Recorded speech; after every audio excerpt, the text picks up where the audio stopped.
Today, Precarious plays Final Fantasy Tactics Advance. Counter? Oh, I have counter. Okay. That was so bizarre. I thought that this Numu white mage had counter, which is possible, but it's not likely at this stage of the game. Wait, does that actually... That's so bizarre. How many Advance Wars titles were there? Oh, hold on just a second. Remind me of that again in a second. I was really sure that I didn't bring my Vieira Archer with me, and I haven't. But check this out, whenever you highlight them, oh, it's just the background just makes it look blue. Is that really all it is? Yeah, the background just made it look blue to me. Maybe it's because I'm playing it on a TV, and I've never really seen it. Wow, huh. It's very particular. Okay, sorry, Advance Wars.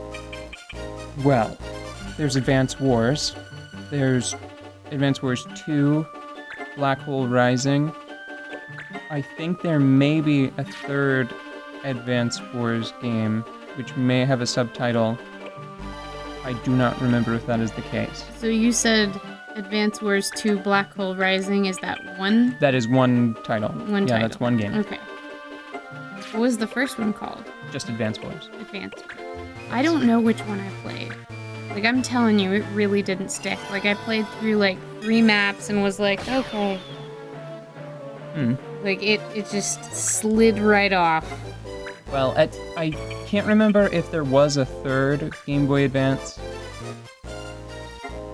Wars, or if the next title was on the DS. I believe that Dual Strike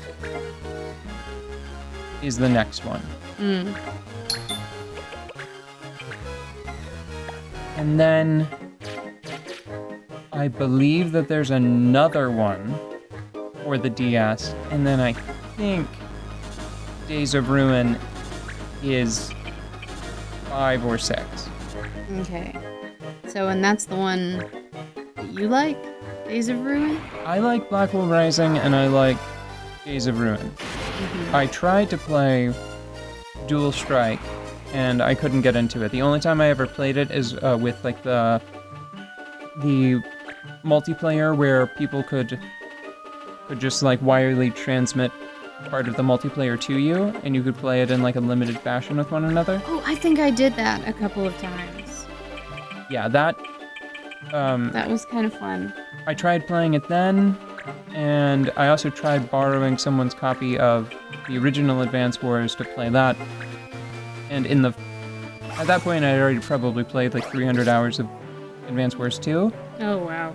So yeah, I couldn't go back to that earlier game. So those are my two favorites. My Game Boy Advance favorite is Black Hole Rising, and my DS favorite is Days of Ruin, which I think is probably not... Like, I think I'd probably get like a murmur of agreement about Black Hole Rising. Like, yeah, okay. But I think that Days of Ruin is not a popular one. Which I think is really silly, because I think that it did quite a bit to try to rein in the power creep that was part of the reason why I didn't like Dual Strike. Because in Dual Strike, you had 2 COs, and the units had become just wildly powerful. And the idea with each CO is they have a meter that fills up, and it allows you to use their CO power. Well, in Dual Strike, you had 2 of them, and I believe that there was, by some process, you could use their CO powers back to back. And I think that wound up being too much. At least it was whenever I tried playing it in multiplayer. So, you know, against competent opponents, it was too much. Yeah. Well, you know, seeing this game played out in comparison to Fire Emblem makes me want to go play Advance Wars again to see, I guess, if I missed something. Let me tell you because that... if it's your favorite, and I tend to agree with you on plenty of things, it's probably more interesting than I give it credit for. I was probably just, like, I think I'll just read Harry Potter or something, instead. But maybe now I might be able to appreciate, like, the systems a little bit better. I thought his name was Bean. Yeah, it's Breen. Which isn't as good, so it's okay if he leaves crying. Now, did we actually... No, we didn't save the territory. Maybe that symbol just means that the blue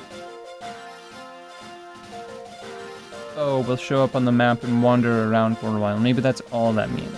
Maybe. I think it's just the blue flags that show you that you're going to be unlocking new turf. Peculiar. I thought that maybe they both led to that on account of the blue coloration. Well, on the scale, I think that Fire Emblem rests somewhere between Final Fantasy Tactics and Advance Wars. Yeah.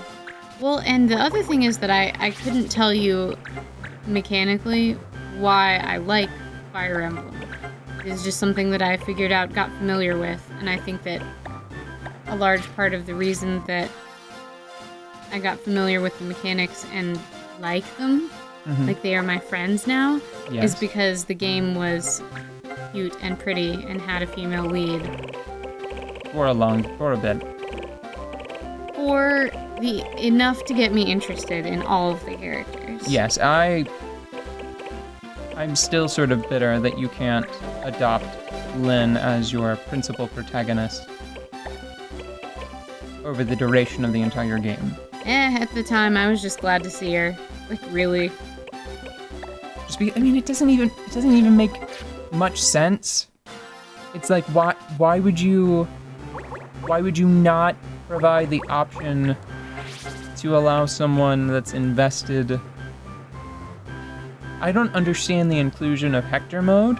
Yeah, without the inclusion of Lindis as your main. Yeah, I believe that have I spoken about that on the show before? How I think it would have been really interesting if after you beat Hector's mode, if you could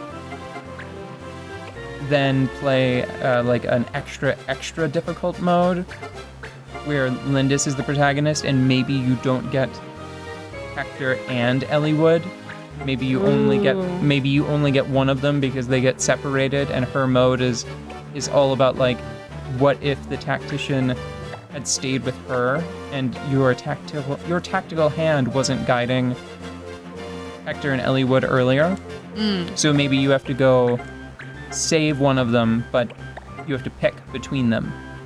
Oh, and one of them dies. Oh yeah, one of them straight up dies. Oh my god. It doesn't really happen, but it feels like it happened, and I was scared because I like them both. Ooh, do I want to go for the most important ones first, or do I want to just go in numerical order? I think I'm gonna... Beatdown is already pretty good because I think I have enough sleep power. Is that what I think it is? Yes, low hit rate but very damaging. Do you feel like the characters are very important to your enjoyment of this game? Well, how's that? What? Say again? Sorry. In Fire Emblem, I feel that the characters in Fire Emblem and whatever I project onto them in addition to what's already there is important to my enjoyment of that game. The mechanics are nice, and that makes it enjoyable, but I think the reason I stay is because the characters are there and interesting to me somehow. And it's essential. Like, if you take all of the likable characters out of Fire Emblem, then I don't know if that would be my favorite. It is important to Fire Emblem, those characters. New Kid is... I don't think of New Kid as being especially likable. Yeah. So, Ritz is okay. I think that Mute is... sympathetic. I'm not talking necessarily about the quality of the characters, but the presence of characters. Like, Oh. if these were all Oh. just pawns. I care a lot about my... Look at that little smile. Yeah. I care about that little smile. But she's not like a story character, though.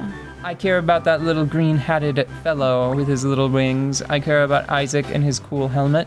But the written characters. The written characters, they really do sort of have like the same amount of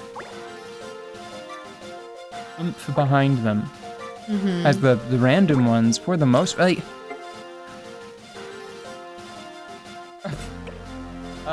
very carefully hit the engage button because they'll actually do it. They change your title to something lame.